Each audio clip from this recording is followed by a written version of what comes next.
things that we've learned for the past 2 or 3 years or more using the serverless techniques, along with some of the things that we've learned while trying to deploy machine learning powered applications. So our we'll share the things that we've learned. At the same time, I'll also share some other variations and techniques, especially if there are things that may fit our use case and other techniques that I think is important in order to make sure that we have a stable application after 5 or 6 years or more. Alright, so to quickly introduce myself, I am Joshua Arvin Lat. I am the Chief Technology Officer of Complete Business Online, Insights, and JetBlue.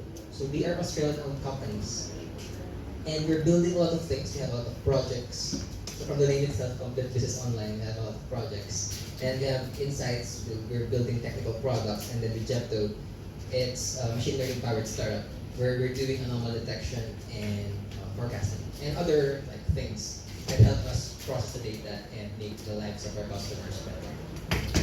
So today, I'll be talking about designing and building serverless machine learning powered applications with Python. Alright, so I'll be dividing my talk into 4 parts. So part 1 would be on concepts. Second part would be on design. Third part would be a bit of a deep dive on how to deploy machine learning models. I'll share the variations and techniques there, and especially the details that you have to work with, because I'll mention some constraints and challenges that you may experience, and I'll share how we solve that. And then finally, management, how to manage machine learning workflows using different techniques and services and tools, and what are the problems that you may encounter in staging or production, and how do you solve them. Because we may be able to read a lot of concepts in blog posts and books, but it's real different when you're trying to serve a lot of customers and then you have production data, you have to handle like migrations or versioning, you have to worry about data migration concerns, you have to worry about data integrity issues. So all of those things, I'm going to help you solve that, because it's kind of different when you're trying to lead a team, you're trying to lead a company, you're leading multiple companies, you're trying to correct the way they implement things, and how do you enforce processes, and how do you audit, how do you manage your entire team and the requirements, and how do you transform a culture. So it's a really big topic, and I'll make sure that I focus on one thing at a time, and there's some synergy between the different parts of this presentation. Alright, so let's talk about the concepts. So why are concepts important?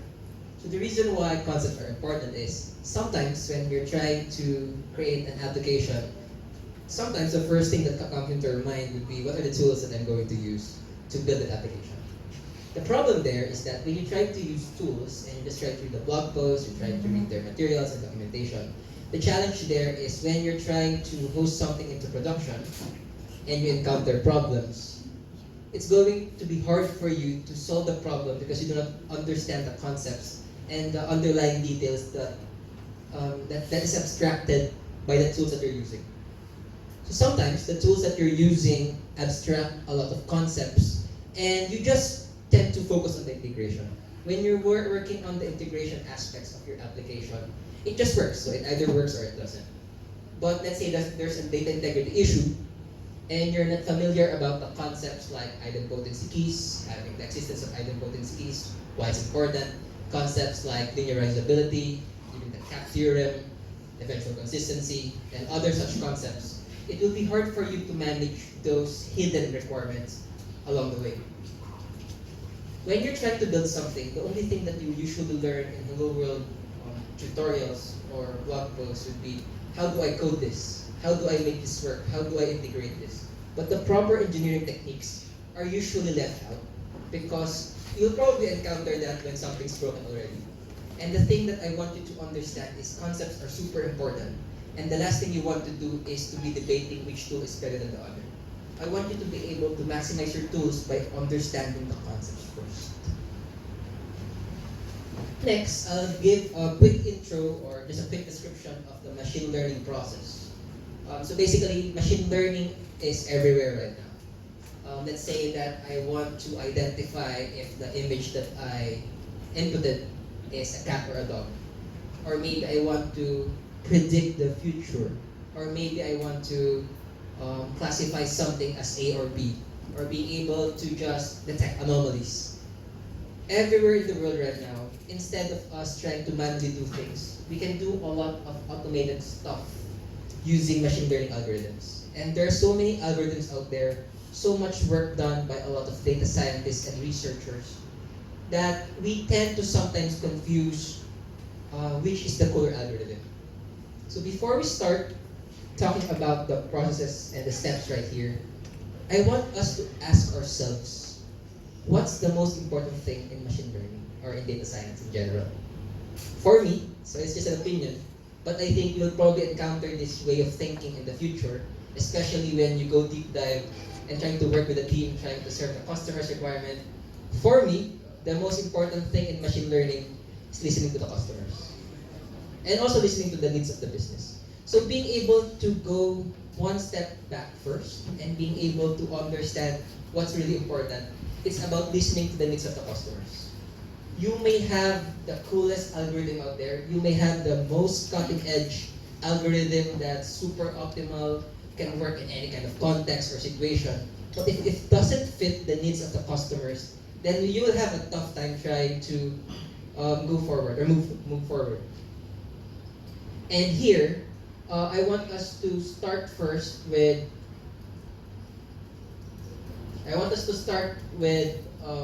understanding the needs of the customers, because all these other steps will depend on that. Alright? So once you understand the needs of the customers and the needs of the business, it's time you go dealing with all of these requirements and steps, like data collection, data preparation and cleaning, visualization and analysis, to help you check the relationships of the things inside your data. Then you have feature engineering, model training and parameter tuning, model evaluation, and model deployment. So the usual things that are usually forgotten when you're learning these steps is usually forget about the last two parts, which is model evaluation and deployment. So the thing that we need to think about here is, what are the different ways to evaluate your model? Because you may be able to follow the steps, but how can you say that your model is ready for production use? And when can you say the model is better than its previous version, or a different variation, or a different alternative? And then finally, for model deployment, it doesn't mean that you have a model is that it's going to work right away in production, because there are so many steps, and these steps are so may use different tools and services, and you may need the infrastructure to get this working, especially when you're dealing with bigger data sets. You may have some requirements that require you to perform something in a specific amount of time, or you may need a large sample of data to perform a set of steps. So for model deployment, for example, what's usually forgotten here would be the difficulty on how to productionalize your model. So let's say I have a model that allows me to classify if the image is a dog or a cat. If I were to do that locally, that would be easy, because either there's a model already for that, you can just follow a tutorial on the internet and have it work locally. But once you have to launch that into production, you may encounter a lot of problems because, one, there may be constraints like it should be able to respond within 1 second or less. You may also have budget constraints, which is harder. You will have to manage a team where you're not supposed to touch any of the code base because you're supposed there to manage them. And you have to be able to debug where it's wrong. And you need to have a process that in case you need to update your model or you need to update the API, then you have to have a strategy for it. So this is really complicated in the sense that you have to convert the complicated first into something that's complex so that you'll be able to solve the problems one at a time. So like in Python, I think complex is better than complicated because at least there you're able to identify the different parts. And the goal is for you to transfer the complex into something that's simpler to assess and process so that you can proceed with what you're trying to achieve. Do not forget your goal. Your goal is to make the customers happy. Your goal is not to show the world that you're the best data engineer and machine learning engineer out there.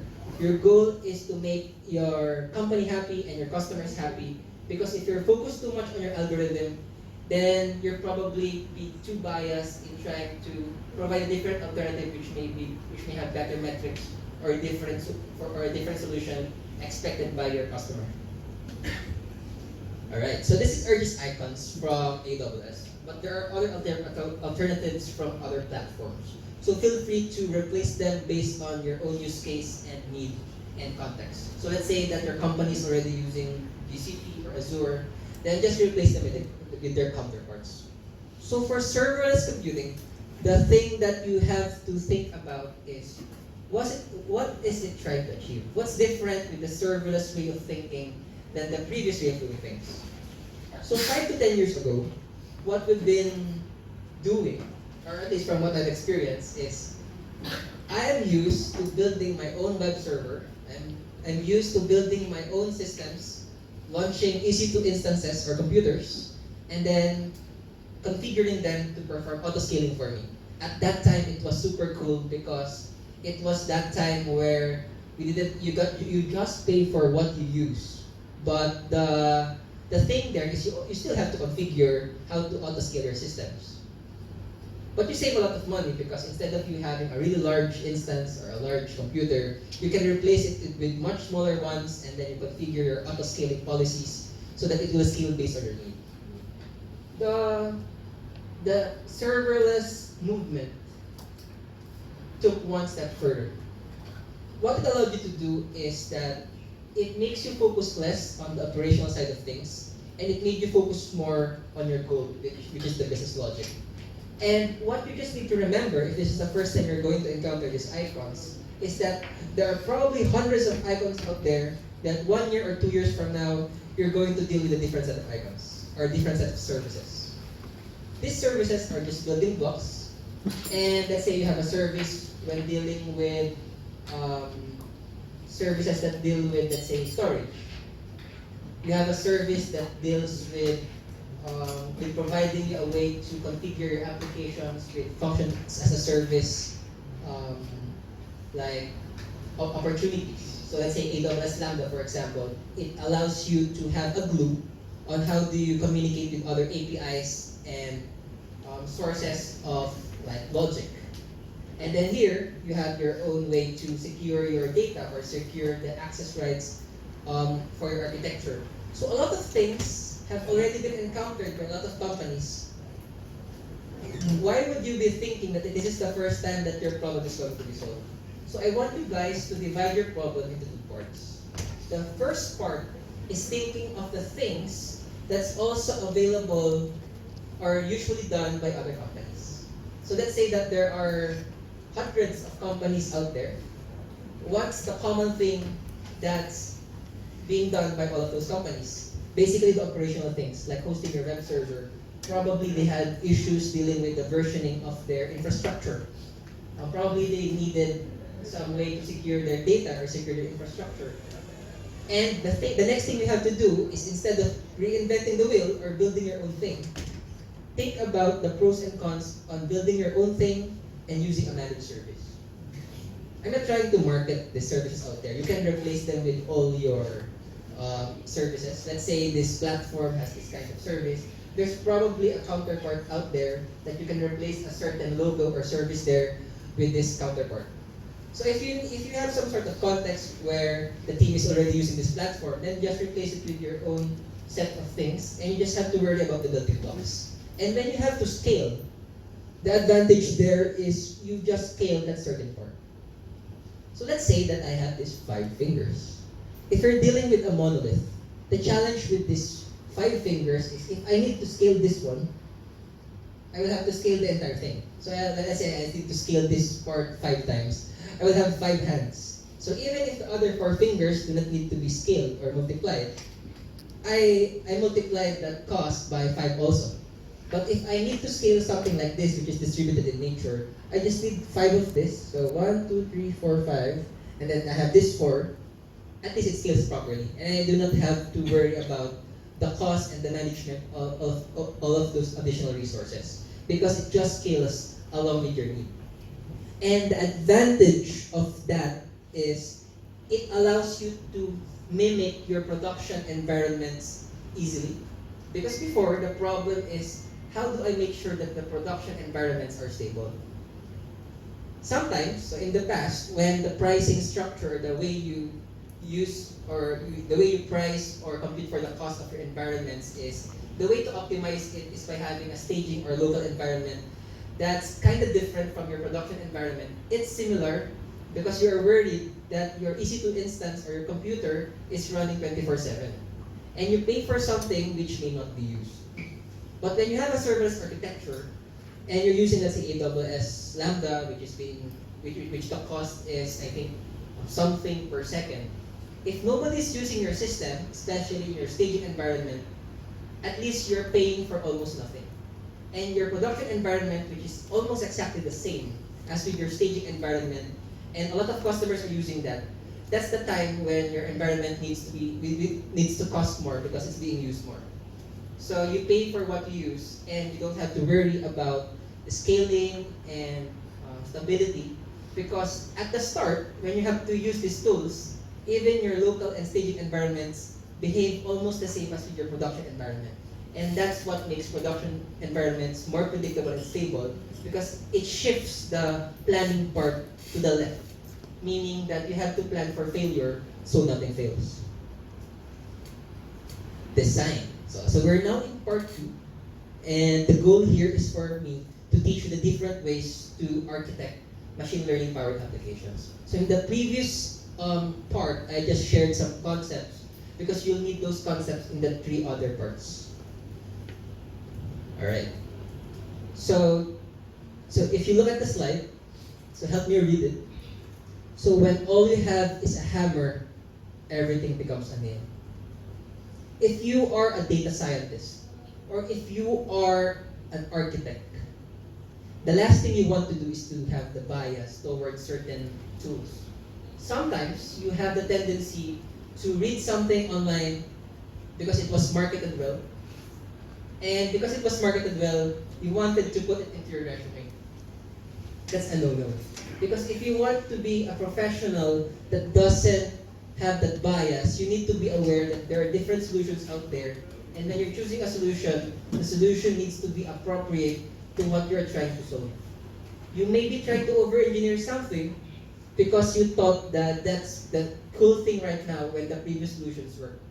So always think about the solutions for the past 10 to 20 years and why they have been working, because the world always wants a new solution. When in fact, the previous solutions work well. So when all you have is hammer, everything becomes a nail. But if you have other tools to help you, like different algorithms, different services, a different way of thinking, it allows you to make the most optimal solution during the planning phase without you trying to lean towards certain solutions, especially if it doesn't really fit the context well. So your algorithms, if you're a data scientist, if you're a data scientist and you have an algorithm, try to be familiar with other algorithms or variations of the algorithm. Try to look for other research papers. Try to look for managed services already using that algorithm.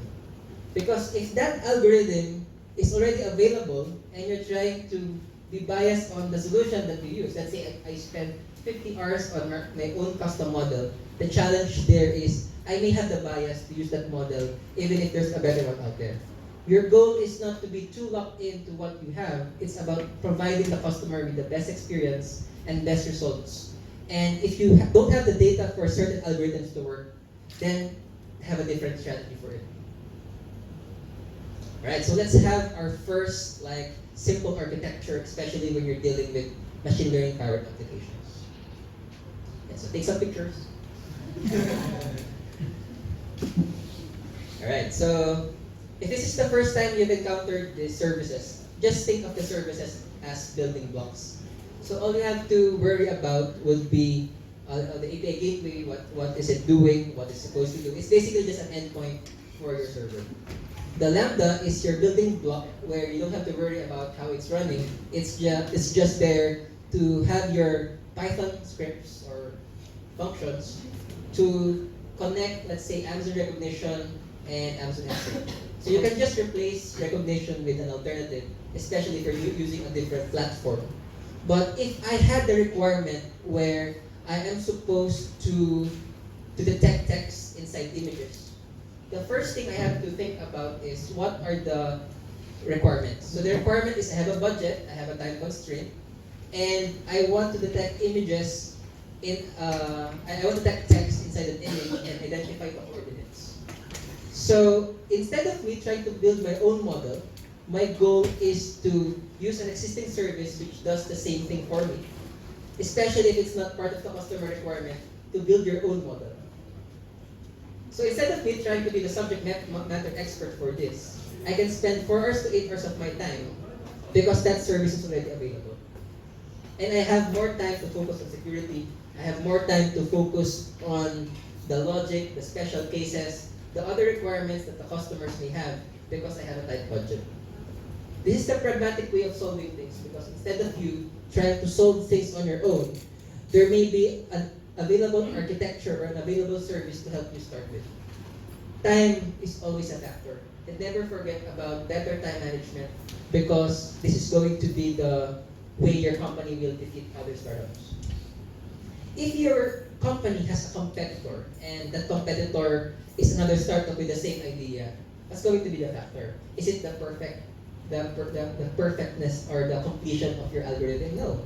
It's which company is going to launch first and which company is able to test the ideas first so that there's feedback from the market and you're able to tune your model, you're able to improve your system, you're able to optimize the performance, you're able to have data which you can feed into that machine learning process again. Next, so this is a very similar architecture. And in this example, my goal is to do language translation. So language translation is not an easy job. So I'm using a service here called Amazon Translate, where the input is a string, and the output is a string also, but in a different language. Trying to create a system on your own with this one, of course we're going to explain how we'll do it in case you want to customize and use custom models in the future. But I'm just starting off with the very simple examples so that you can get the mindset. So in this example, the goal is for us to convert the English one to Japanese nani. And I'm going to just replace that last part, Amazon Translate, and earlier it was Amazon Recognition. So as you can see, the architecture diagram looks very similar. I just replaced the service with a different one. And the advantage of the system is if I needed to worry about the scaling part of my web server, I do not need to worry about it. Because API gateway in AWS Lambda is already serverless and scalable in nature. Meaning, if you look at this diagram, when you implement it, it just looks like this. And then if you have 1,000 users running at the same time, if the limits are properly configured, then you won't have to worry about scaling. Okay, so and the monitoring part is already configured and integrated with CloudWatch logs, the logging system or service of AWS. And you don't have to worry about that. Because if you have to worry about the logging component of your distributed architecture, managing it on your own will take a lot of time. Alright, so this is the other way to do it. It's a second way to do it. And basically, we're going to introduce SageMaker, and if there are other alternatives of other platforms, feel free to use that. But in this case, given that the process is very, very similar as with other needs of other companies, if you look at the set of steps here, you have data collection, data preparation and cleaning, visualization, feature engineering. A lot of these things, especially when you're dealing with production data and production processes, the challenge sometimes here is that, let's say this part is using a different tech stack, this part is using a different tech stack. So there's a chance that these things are far away from each other. And what this service is trying to do is it tries to automate a lot of those parts, and instead of you trying to worry about trying to productionalize your own environment, I would be able to do that in a single line of code using that service. So there are other options out there, but what I'm telling you is that we want everyone to be focusing on having the best model scores and being able to deploy it so that a consumer can just consume an API and get predictions or being able to classify one from the other. So in this example, we use scikit-learn and SageMaker, and through the use of containers, I would be able to perform a lot of these steps. And if I had a code, something like this, which simplified version, which I run locally, so this is a simple example, I would easily be able to convert something like this into something that's coded in SageMaker in a similar fashion. The inputs and the outputs are very similar, but the difference here is, how do I host this entire thing into a web server? It's hard to find resources online. And sometimes those resources lack certain things similar to the concepts I shared earlier, like idempotence, dealing with concurrency, dealing with scaling, how to scale the web server. All of the references online, they're correct, but you have to look for the right references, and you need to iterate and experiment before you get the working solution. So for this case, let's say that I get to evaluate the results, I get to have the model, I get to serialize it and store it somewhere.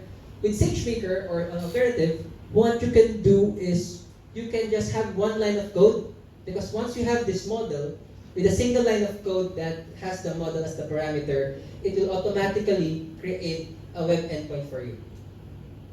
So the hours of work that you're supposed to have when deploying that system, it may take you 2 months trying to learn all the nitty-gritty details of how to scale that, how do you serve that, how do you even integrate and upload to S3, how do you download from S3. When in this example, it's just one line of code. If you look at the pricing for this one and other alternatives, it may cost more because it's a managed service, but you have to compare the amount of time you use that managed service and learn it versus the amount of time you spend paying for your engineers. And also the documentation is already documented. While if you have internal engineers, then unless that you're super good with documentation and your processes are really smooth, then you have to worry less about those things, because a lot of these things are already automated by a lot of different companies. If you have the skill to customize, then do it. But if not, try to focus on your business objectives, because trying to build automation systems is cool, but it doesn't necessarily reflect to the revenue of the company. Alright, so let's go to the nitty-gritty details of this talk. So in this example, the goal here is to identify the constraints of AWS Lambda and the serverless architectures. But these constraints are really good because it allows you to solve certain problems which you will encounter in the future. So one of the limitations of Lambda, for example, would be the timeout, the limit, the memory constraint, the storage, and the file size of the package. Meaning, you can have a super large package in Lambda plus PyCon and expect it to be running. So in this example, our goal is to have, let's say, scikit-learn inside Lambda, you can have TensorFlow inside Lambda, and you can have Facebook Prophet inside Lambda. So in our company, what we do is we use Python and R inside Lambda functions. So we needed that one because we didn't want to pay for the EC2 instances that's running 24/7, when in fact you could just have that Lambda function running, let's say 5% of the time for the entire day, because that's the only time that the customers are using it. So the goal is to have these ones working properly inside Lambda. It's not an easy problem to solve. So if you get something out of this talk, it's probably how do you do it properly. You will find references online, but once you have to link everything, you'll have to have a lot of trial and error and get some things from the next parts. The problem is the total Lambda package size is 250 megabytes. 1 to 2 years from now, it may change, but either way, it has a limit. And if you install something like TensorFlow or other libraries, it may exceed 250 megabytes. And the goal is, let's say you have a model in your Lambda function or a model in S3, which is loaded by your Lambda function. You still need to have TensorFlow or other libraries or frameworks inside your Lambda function. And how do you fit it all there? If you were to use your local machine, it's easy to get it to work. But if you have to host it inside Lambda, it's not going to work right away. So the solution is, after you have installed it, you delete some files until the total size is 250 megabytes. So this is the trigger one. So this is going to be an iterative set of steps, because you won't get it the first time around. Because when I tried it, it failed, I have to do it again. So after 1 to 2 days of experimentation, I was finally able to get it working, because it's not documented anywhere. You have your ideas, and you have your goal, but nobody's doing the same thing as with you. But you will see different techniques on how to make Python packages work inside Lambda. So you may encounter other challenges in other services, but this is the way how you do it. First, you need to do something which is not optimal. In your local machine, get the script running. And the next step is how do you optimize? And this one is an optimization problem. Being able to get the same results with a different file size is the challenge. So after some experimentation and research, I was able to get it to work in less than 250 megabytes by deleting some of the files inside these directories. But of course, I made sure that it's not loading anything from these directories. Because if you deleted the wrong file, then there's going to be an error when you run the Lambda function again. And you can also reduce the binary file size using strip. And with this one-liners, the challenge there is how do you make the process easily usable by different members of the team. So let's say that you are the subject matter expert of your team dealing with machine learning requirements and being able to know TensorFlow in and out, or you're able to use Facebook Prophet and you know the constraints there.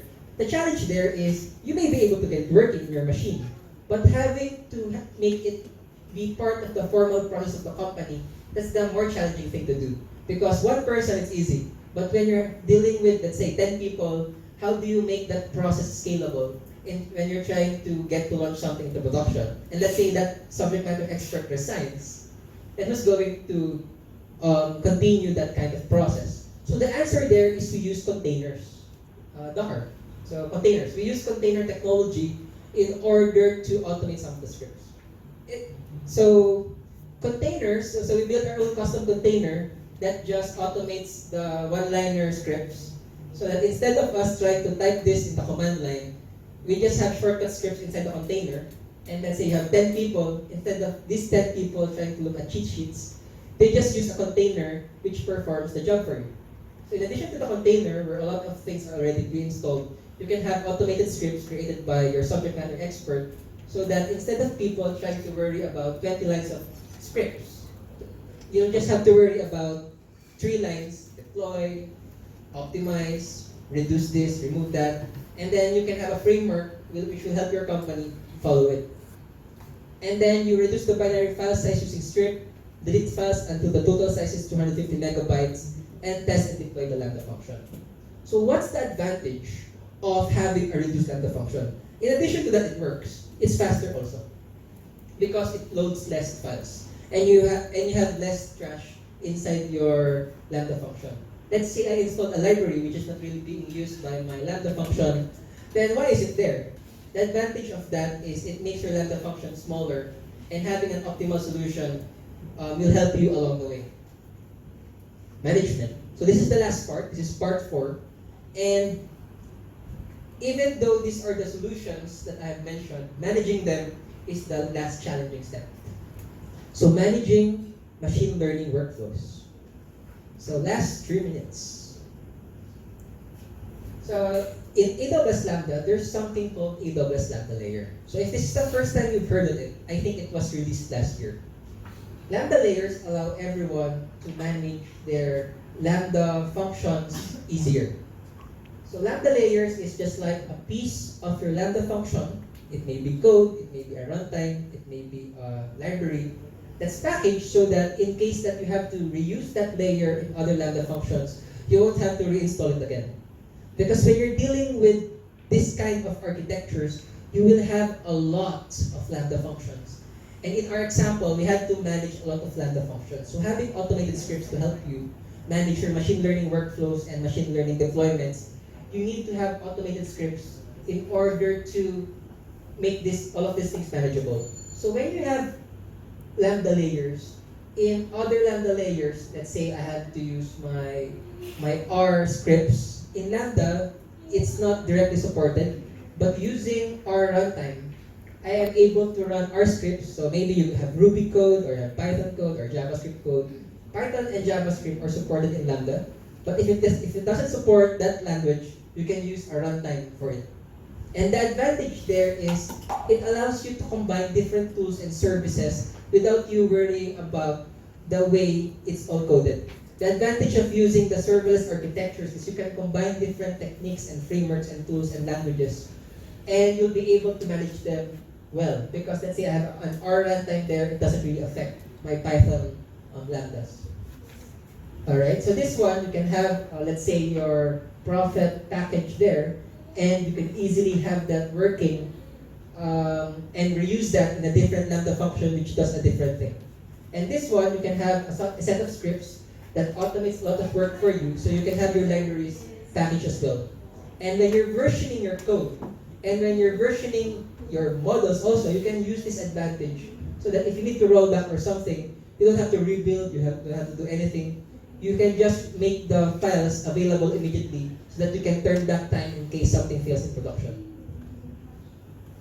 Now, how do you manage workflows? So given that you're using a lot of Lambda functions and different services, you have to manage state. Dealing with background workers and background process is a challenge on its own. So in the past, I am used to using Python plus Django plus Celery. I've used Pyramid and Celery, RabbitMQ. And I had to train a lot of the DevOps guys in our team how to manage that. Because it's super powerful, that's correct. But if that person resigns, I have to train this set of individuals again. And I have to make them learn these ones. Because I had a lot of experience in the past using that tool, but I had to make sure I skill myself. Because there are a lot of people using that, and if I just did a restart, I cannot go outside of my meeting and restart it for them.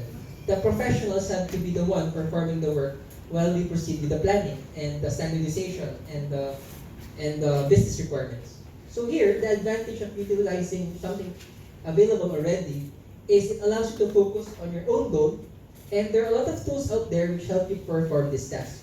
So when you're managing workflow, let's say you have your Prophet library and inside Python plus Lambda, and this is your Lambda function. Step functions, so this is just a representation. The actual representation is different. But when you're trying to manage workflows, the first rule is try to use a tool which already exists to help you with that kind of requirement. Okay? So if you have other tools, feel free to do so. The only rule that we have is have one and use one if you can have one. Because if you have two, and you're trying to experiment with all of these workflow tools, the problem there is everyone has to learn all of these things. The goal here is the business requirement and not the experimentation of tools. So have one standard if you can, have at most two tools for this type of things, in case that you're trying to experiment which one is better. And the advantage of this one is that the logs, especially when dealing with the machine learning model, is all located in this one. So the CloudWatch logs is linked to this one, so you can easily look for the logs there. And the state of the workflow is managed by step functions. So how do you interpret this? So there's just the start, there's the process part there, and then it branches off, let's say there's an if condition there. And it's not a Lambda function managing all of this, it's step functions, the service. And the last slide would be, how do I deploy that workflow system into development, staging, and production in a manageable way? The answer is to use the infrastructure as code concepts so that you can document your infrastructure as code. And in this way, so this is basically just a JSON file. And the step functions basically is easily documentable using CloudFormation. So if you use CloudFormation and step functions, you're able to have a development environment which is not configured manually by hand. If you're trying to experiment, use your hands, like your mouse clicks. But if you want to have something which can easily be released to these ones, you can have your machine learning application documented through CloudFormation templates, and what that service is doing, it converts code into real infrastructure. So if I need to have a staging and production environment, all I need to do is just have to run that template inside the service 2 more times with different parameters. And the advantage there is it's super similar to this one. And if I had to experiment a change inside the staging environment, then all I need to do is update the script and roll it out also in production environment. And if it fails, because this is the most important part, always plan for failure. So you need to have 2 templates ready. And you have your blue-green, it's not really blue-green, but what you're going to do is your template is going to be executed, and then in case it fails, just roll it back to the previous template. The advantage there is you have the ability to manage versions, and you can document your infrastructure properly. So basically that's it. So in summary, we discussed the concepts, the design, the implementation, and how to manage things. And I think at this point, you'll be able to manage your machine learning powered applications well, and you have a better way to decide properly. So thank you again, and hope you learned something from my talk.